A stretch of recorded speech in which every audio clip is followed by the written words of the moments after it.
नमस्कार। आज की इस वीडियो में है A.K. रामानुजन यानी अट्टीपट्ट कृष्णा स्वामी रामानुजन की कविता अ रिवर, एक नदी। आप जानते हैं कि जितनी भी प्राचीन सभ्यताएं थीं, सिविलाइजेशंस थीं, वो नदियों के किनारे ही डेवलप हुई, क्योंकि जो नदियां हैं वो सोर्स ऑफ लाइफ हैं, सोर्स ऑफ फर्टिलिटी हैं। और यहाँ भी आप देखेंगे एक रिवर के दो रूप हैं। अच्छा, जो प्राचीन सभ्यताएं हैं उनके बारे में ये तो हम जानते हैं कि वो नदियों के किनारे ही डेवलप हुई। और एक बहुत बड़ा सत्य ये भी है कि उनका पतन भी नदियों की वजह से हुआ, क्योंकि नदियों में बाढ़ आई। ज़्यादातर सभ्यताओं में या फिर जो उनके रिकॉर्ड्स हैं, जो उनके स्क्रिप्चर्स हैं, उनमें एक बाढ़ का जिक्र है।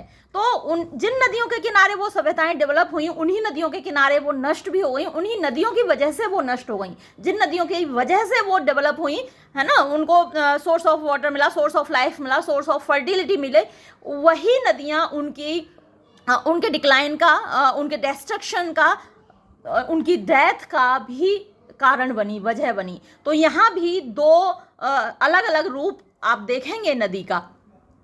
यहाँ इस पोएम में जिस नदी का जिक्र है उसका नाम वाइकाई, VAIKAI, वाइकाई या फिर VAIKAL, वाइकाल नदी का नाम है।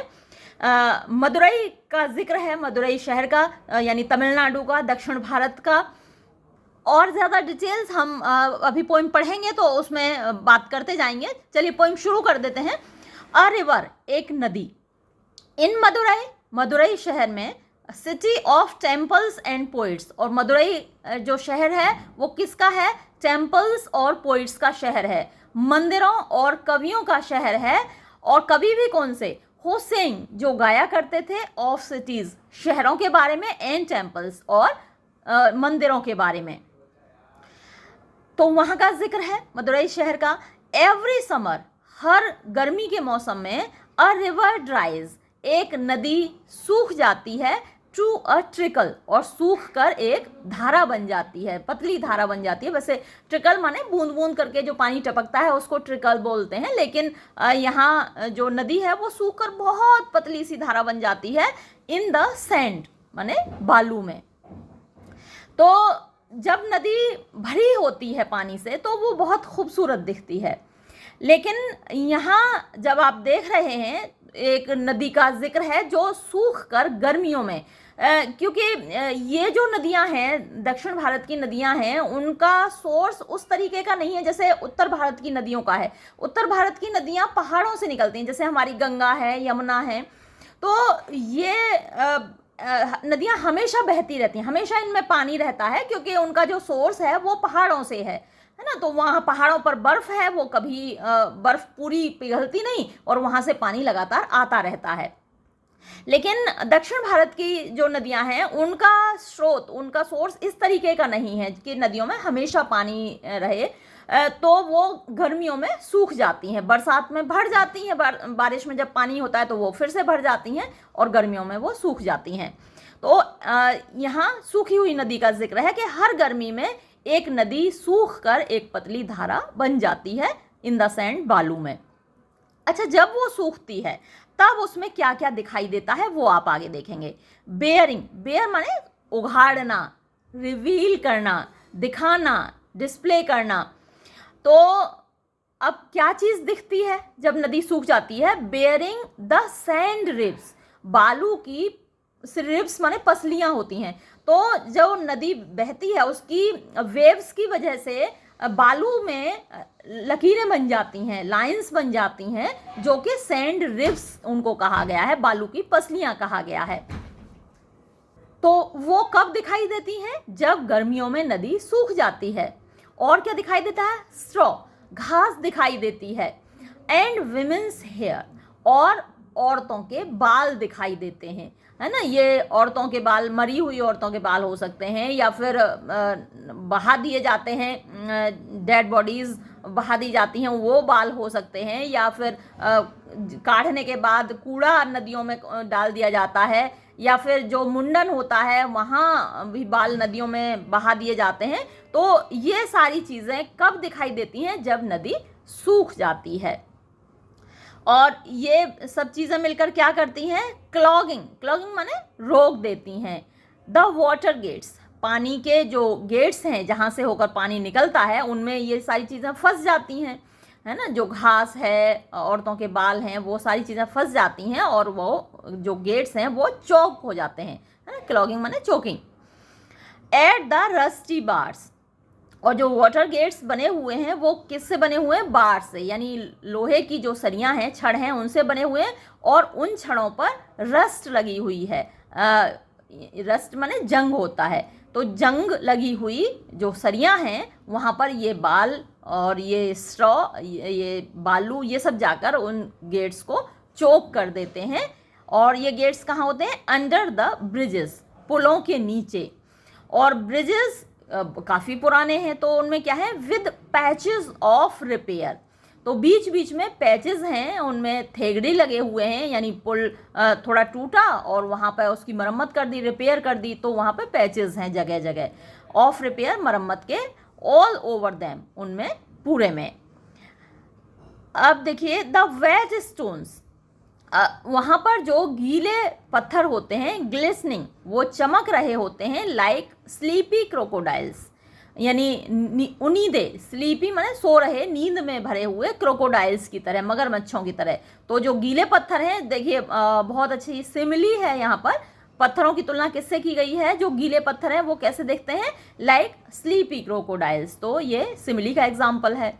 द ड्राई वंस, और जो सूखे पत्थर हैं उनकी भी तुलना यहाँ की गई है, शेविन, यानी जिनके बाल काट दिए गए हों, वाटर बफेलोज, यानी पानी में लेटी हुई जो भैंसें हैं, लाउंजिंग, जो लेटी हुई हैं, पड़ी हुई हैं, आराम कर रही हैं, इन द सन, धूप में, तो नदी में नहाने जाती हैं भैंसें और वहीं पड़ी रहती हैं। आपने देखा होगा कहीं भी नदियों के किनारे ऐसा ही दृश्य होता है। तो ये एक खूबसूरत इमेजरी है, रियलिस्टिक इमेजरी है, वास्तविकता से भरी हुई तस्वीर है जो आपके सामने पेश है।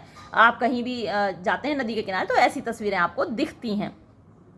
The poets only saying of the floods, लेकिन जो पोइट्स हैं वो केवल फ्लड्स के बारे में उन्होंने गाया है ना, कि नदी में बाढ़ आई, पानी के बारे में गाया, उफनती हुई नदियाँ खूबसूरत दिखती हैं। तो पोइट्स जो बात करते हैं, पोइट्स पर एक सटायर है इस कविता में कि पोइट्स उस रियलिटी के बारे में नहीं गाते जो रियलिटीज़ यहाँ दिखाई गई हैं।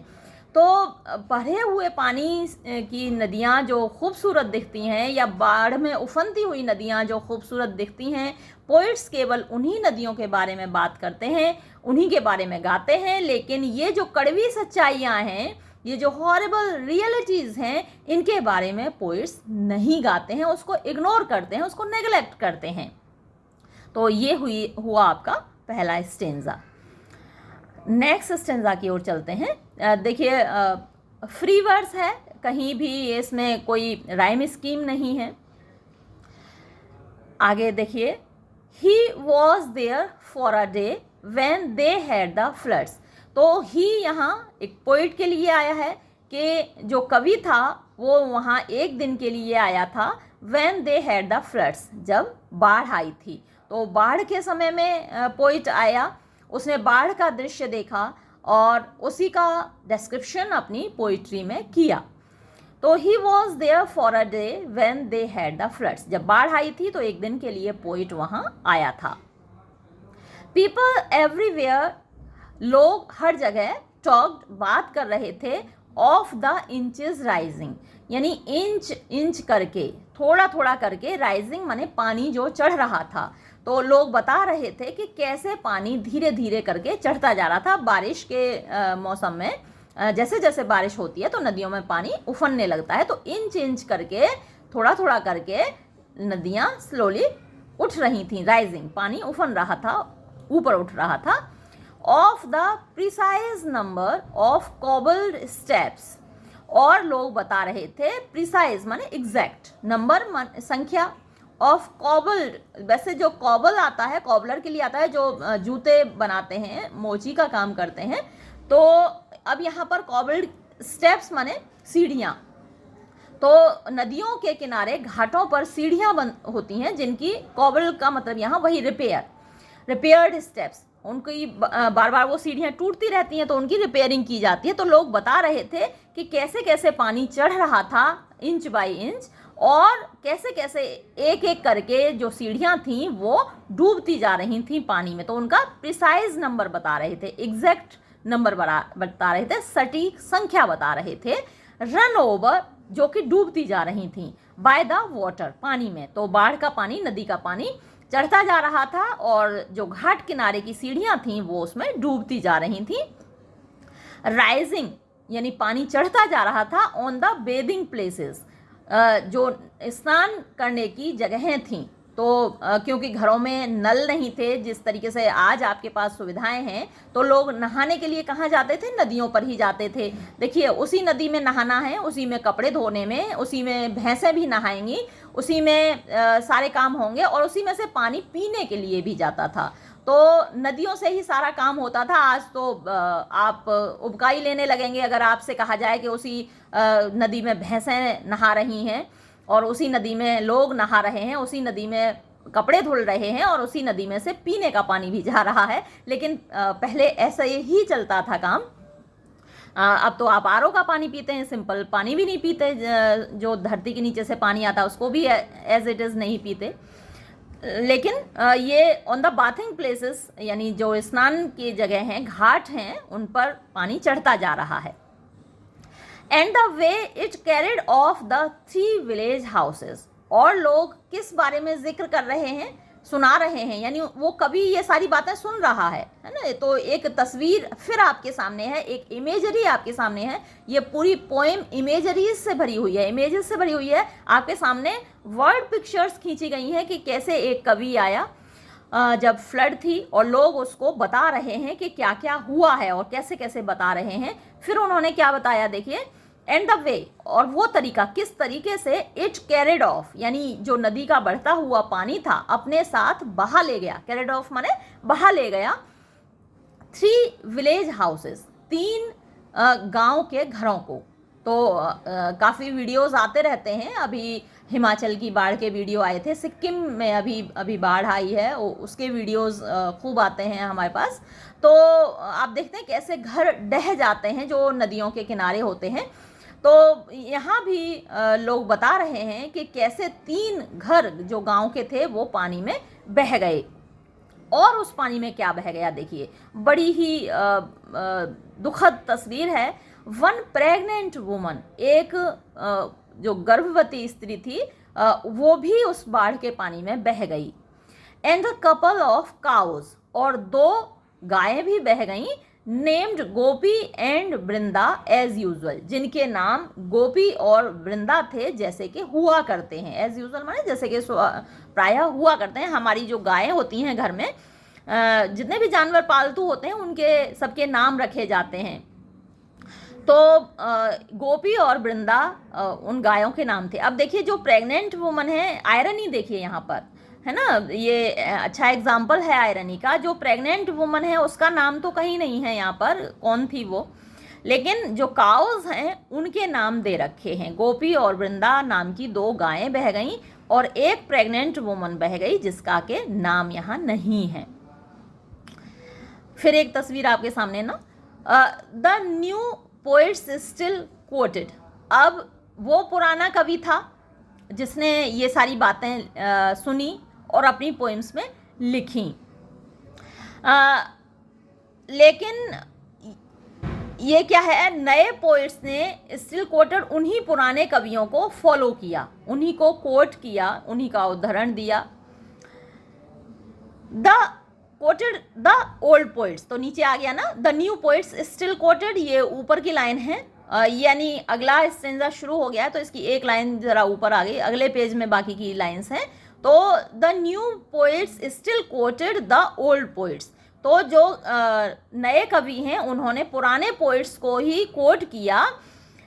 बट नो वन स्पोक, लेकिन किसी ने नहीं बोला। किसके बारे में? इन वर्स, अपनी पोइम में, अपनी कविता में किसी ने भी नहीं बोला ऑफ द प्रेग्नेंट वुमन, उस गर्भवती स्त्री के बारे में। तो पोइट्स ने जो डिस्क्रिप्शन दिया, नदी का डिस्क्रिप्शन दिया, उसकी खूबसूरती का डिस्क्रिप्शन दिया, कैसी थी नदी जब उसमें वो बाढ़ आ रही थी, लेकिन किसी ने भी उस प्रेग्नेंट औरत, उस गर्भवती महिला के बारे में जिक्र नहीं किया, ड्राउंड, जो कि डूब गई थी, विद परहैप्स, और शायद उसके पेट में जो थे वो ट्विंस थे, जुड़वा बच्चे थे, इन हर, उसके अंदर, किकिंग, जो कि लात मार रहे थे, एट ब्लैंक वॉल्स, खाली दीवारों पर। तो जब बच्चे पेट में होते हैं, माँ के पेट में, तो वो लात मारते हैं, लात चलाते हैं। अब यहाँ क्योंकि ट्विंस थे तो वो और ज़्यादा जोर से लात मार रहे होंगे, है ना। एक बच्चा ही 2 लातें मार मार के मुसीबत कर देता है माँ की। मैं तो पर्सनल एक्सपीरियंस से भी बता रही हूँ, 2 बेटे हैं मेरे। तो अब ये क्या है, ब्लैंक वॉल्स पर वो बच्चे लात मार रहे थे, इवन बिफोर बर्थ, अपने जन्म से पहले। तो फिर यहाँ देखिए एक तस्वीर है जो कि एक माँ ही महसूस कर सकती है, लेकिन ये तो ए.के. रामानुजन तो भाई मर्द हैं, इन्होंने कैसे महसूस किया, लेकिन बड़ा रियलिस्टिकली उन्होंने यहाँ डिस्क्रिप्शन दिया है।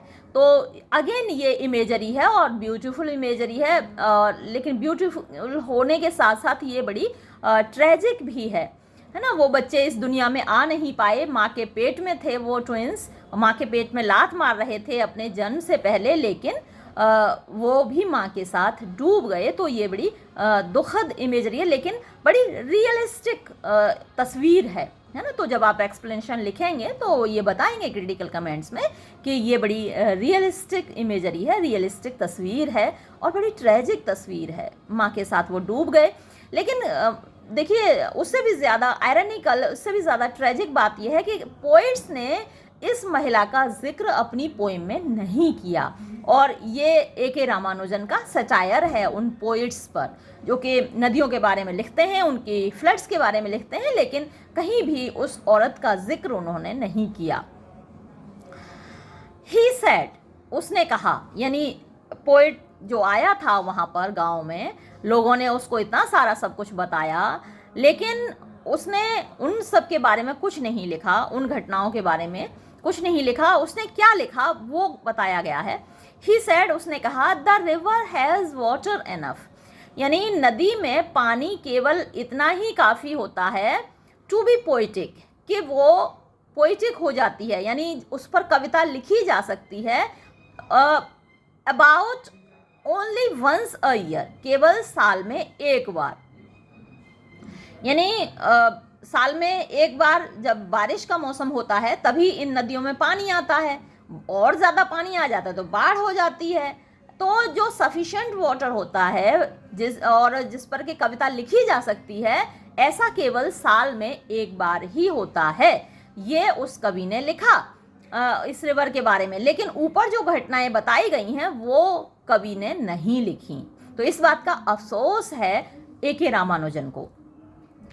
About only once a year and then, और फिर इट कैरीज अवे, ये बहा ले जाती है, in the first half hour, पहले आधे घंटे में, 3 विलेज हाउसेस, यानी गांव के 3 घरों को, अ कपल ऑफ काउज, और 2 गायों को, नेम्ड गोपी एंड वृंदा, जिनके नाम गोपी और वृंदा हैं, एंड 1 प्रेग्नेंट वुमन, एक गर्भवती स्त्री को, एक्सपेक्टिंग आइडेंटिकल ट्विंस, जिसके जो एक्सपेक्ट कर रही थी, यानी जो जन्म देने वाली थी, आइडेंटिकल माने एक जैसे, ट्विंस को यानी जुड़वा बच्चों को, with no moles on their bodies, उनकी बॉडीज पर कोई तिल भी नहीं थे। अब देखिए फिर से एक तस्वीर आपके सामने पेश है, बहुत खूबसूरत सी, और आपको थोड़ी सी हंसी भी आएगी यहाँ पर। वैसे तो तस्वीर ट्रेजिक थी, लेकिन यहाँ पर आपको थोड़ी सी हंसी आएगी कि 2 बच्चे हैं, आइडेंटिकल हैं, एक जैसे हैं देखने में, और उनकी बॉडी पर कोई तिल भी नहीं है। तो पहचान, अगर तिल होता है तो पहचान हो जाती है कि भैया ये वाला बड़ा है जिसके तिल है, और वो वाला छोटा है जिसके तिल नहीं है। लेकिन ये दोनों बच्चे क्या हैं, उनकी बॉडी पर कोई तिल भी नहीं है। अब उनको क्या करना पड़ता है, कैसे अलग अलग पता लगाया जाए कि बड़ा कौन सा है, छोटा कौन सा है, या फिर नाम उनके रखे जाएं, तो सोनू कौन सा है, मोनू कौन सा है, कैसे पता लगाया जाए, सौरभ कौन सा है, गौरव कौन सा है। तो उनको क्या किया जाता है, विद डिफरेंट कलर्ड डायपर्स, उनको अलग अलग रंग के डायपर्स पहनाए जाते हैं, जो उनकी तिकोनी होती हैं वो अलग अलग कलर की पहनाई जाती हैं, टू टेल देम अपार्ट, उनको अलग अलग पहचानने के लिए। तो यहाँ पर ये जो ही आया है, he was there, he said, ये कोई एक मैसेंजर हो सकता है, कोई एक दूसरा व्यूअर हो सकता है जिसके माध्यम से पोइट को ये सारी घटनाएं पता चली। देखिए यहाँ आया है इस स्टेंजा में, he was there for a day, तो ये कोई और विजिटर हो सकता है जिसने पोइट्स को ये बताया है, यानी ए.के. रामानुजन को ये सारी घटनाएं बताई हैं, डिटेल्स बताई हैं जिनके बारे में यहाँ जिक्र है। लेकिन जो मेन अफसोस है, रिग्रेट है, या जो ऑब्जेक्शन है ए.के. रामानुजन का, वो यहाँ शुरू में ही जाहिर हो गया कि ये जो मदुरई शहर है वो मंदिरों का और कवियों का शहर है, ठीक है। और कवियों से उन्होंने शिकायत ये है कि who sing of cities and temples, जो शहरों के बारे में गाते थे और मंदिरों के बारे में गाते थे, जबकि इसी मदुरई शहर में हर गर्मी में एक नदी ऐसी है जो सूख जाती है और ये सारी चीज़ें दिखाती है। वही नदी जब उसमें बाढ़ आती है तो इतना बड़ा डिस्ट्रक्शन लेकर आती है, लेकिन इस सब के बारे में उन पोइट्स ने नहीं गाया है। उन पोइट्स ने किसके बारे में गाया है, ऑफ सिटीज एंड टेम्पल्स, शहरों के बारे में और मंदिरों के बारे में गाया है, यानी खूबसूरत चीज़ों के बारे में गाया है, नदी की खूबसूरती के बारे में भी गाया है, लेकिन इन ट्रेजिक इंसिडेंट्स के बारे में उन पोइट्स ने, तमिल पोइट्स ने नहीं गाया है। ये उनकी शिकायत है ना, कंप्लेन है अगेंस्ट द तमिल पोइट्स। तो पोइम आपको क्लियर हो गई होगी। इमेजेस बहुत ज़्यादा हैं, जो क्वेश्चंस भी आते हैं एग्जाम में तो वो इमेजरी पे आते हैं, है ना। एक क्वेश्चन आया था एग्जाम में कि right a note on imagery in a river, यानी ए रिवर कविता में जो इमेजरी है उस पर एक नोट लिखिए, ये क्वेश्चन आया था। तो आप ये सारी तस्वीरें एक एक करके वहाँ डिस्क्राइब कर देंगे अपने वर्ड्स में, तो ये क्वेश्चन का आंसर हो जाएगा। एक और क्वेश्चन आया था एग्जाम में कि explain the contrast between the dry river and river in flood in the poem a river, यानी कि कंट्रास्ट बताइए, उसको एक्सप्लेन करिए, व्याख्या कीजिए विरोधाभास की, जो कि सूखी नदी और बाढ़ की नदी में जो विरोधाभास होता है उसका डिस्क्रिप्शन कीजिए, उसको एक्सप्लेन कीजिए, तो आप आराम से कर पाएंगे। जो सूखी नदी है वो एक पतली सी धारा बन जाती है बालू में, सैंड में, और वो सारी चीज़ें रिवील करती है, दिखाती है, जो कि पानी से भरी हुई नदी रिवील नहीं करती। देखिए यहाँ पर ये सारी चीज़ें आप लिखेंगे इसके जवाब में।